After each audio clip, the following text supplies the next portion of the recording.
Actually நாங்கள் வந்து amazing plate வந்து ஒரு வீடியோ ஒன்று போட்டிருந்தோம். நிறைய வாங்கியிருந்தீங்க. அது ஒரு கஸ்டமர் வந்து நம்மளுக்கு வந்து ஃபீட்பேக் ஒன்று அனுப்பிச்சிருந்தாங்க. நான் அந்த ஃபீட்பேக் இந்த வீடியோ ஷேர் பண்ணுறேன். அந்த வீடியோ பாருங்க. அவங்க ஒய்ஃபோ இல்லை அவங்க அம்மாவுக்கு யாருக்கு கிஃப்ட் பண்ணான்னு தெரியல. அவங்க சர்ப்ரைஸாக எடுத்துகிட்டு போய் கொடுத்துருக்காங்க. இதை அவங்க சர்ப்ரைஸாக அவங்க வந்து ஒரு கொரியர் வந்து அவங்க ஓப்பன் பண்ணியிருக்காங்க. அவங்க ரொம்ப நாள் வாங்கணும்னு ஆசைப்படுறாங்க அந்த புல்லட் மிக்ஸி. அதை அவங்க பார்த்துட்டு அவங்க பயங்கர எக்ஸைட் ஆகிட்டாங்க.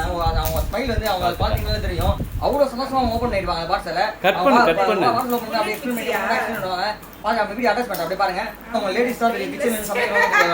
வந்து அவங்க வந்து அந்த அனல் காலத்துல வந்து அவங்க சமைச்சிட்டு இருப்பாங்க. எத்தனை லட்சம் கொடுத்து நகை வாங்கினாலும் அவங்களுக்கு அந்த சந்தோஷம் அவங்க கிடைக்காது. இவங்க இந்த ஒரு புல்லட் மிக்ஸ் வாங்கி கொடுத்து அவங்க எவ்வளோ சந்தோஷப்படுறாங்க. அந்த பார்த்தோன்னே அவங்க அப்படியே ஷாக்காய் அப்படியே அவங்க எவ்வளோ அவங்க எப்படி நன்றி சொல்ல தெரியாம இந்த வீடியோ எடுத்துட்டு இருக்காங்க. பாருங்க அந்த கஸ்டமர் எனக்கு அனுப்பிச்சு விட்டாங்க. இது அவங்க சர்ப்ரைஸ் பண்ணிருக்காங்க. இது மாதிரி வாங்கி நீங்களும் உங்க வீட்டில் இருக்கும் இதெல்லாம் வாங்கி சர்ப்ரைஸ் பண்ணுங்க. இப்போ நம்ம சேனல் ஸ்பெஷல் ஆஃபர் போயிட்டு இருக்கு. 3000 ரேட் இது. நம்ம ஃபாலோவர்ஸ் ப்ளஸ் 2000 தரோம். டக்கு புக் பண்ணிக்கோங்க. எப்படி புக் பண்ணுறது எல்லாம் எங்க நம்பர் தெரியும். வீடியோ ஸ்கிரீன்ஷாட் எடுத்து வாட்ஸ்அப்ல அனுப்பிச்சு விடுங்க. வித்தின் 1 hour உங்க ஆர்டர் பிளேஸ் பண்ணிடுவாங்க. இது வந்து 3000 ரேட்டு. எல்லா வீட்லயும் இருக்க வேண்டிய பொருள். இது வந்து நீங்க வந்து எவ்வளவுதான்